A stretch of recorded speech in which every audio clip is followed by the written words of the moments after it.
Lover दबंग हट जिला जवार में कुछ जाति बोला बहता गोली मारी बुझला लभर दबंग हट जिला जवार में कुछ जाति बोला बहता गोली मारी कपर में देखा दूसर दुआरे कुछ खास ना होई सुन कुछ जाति बोली तार दी हमरे बनी अम्बेडकर नगर के हम फार दे हमरे कुछो जाति बोली तार दे हमरे बनी अम्बेडकर नगर के हम फार दे हमरे बनी अम्बेडकर नगर के हम फार दे हमरे।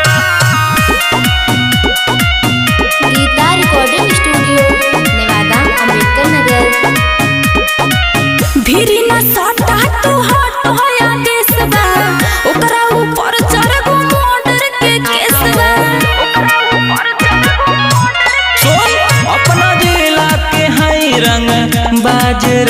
ऐसे करेले अपना पे नजर फिस जाता तू हंसे कलस ना होई और कुछो जाति बोली तार दे हमरे जिला अम्बेडकर नगर के बनी फार दे हमरे कुछो जाति बोली तार दे हमरे बनी अम्बेडकर नगर के हम फार दे हमरे फार दे हमरे कुछो जाति बोली कुछो जाति बोली फार दे हमरे।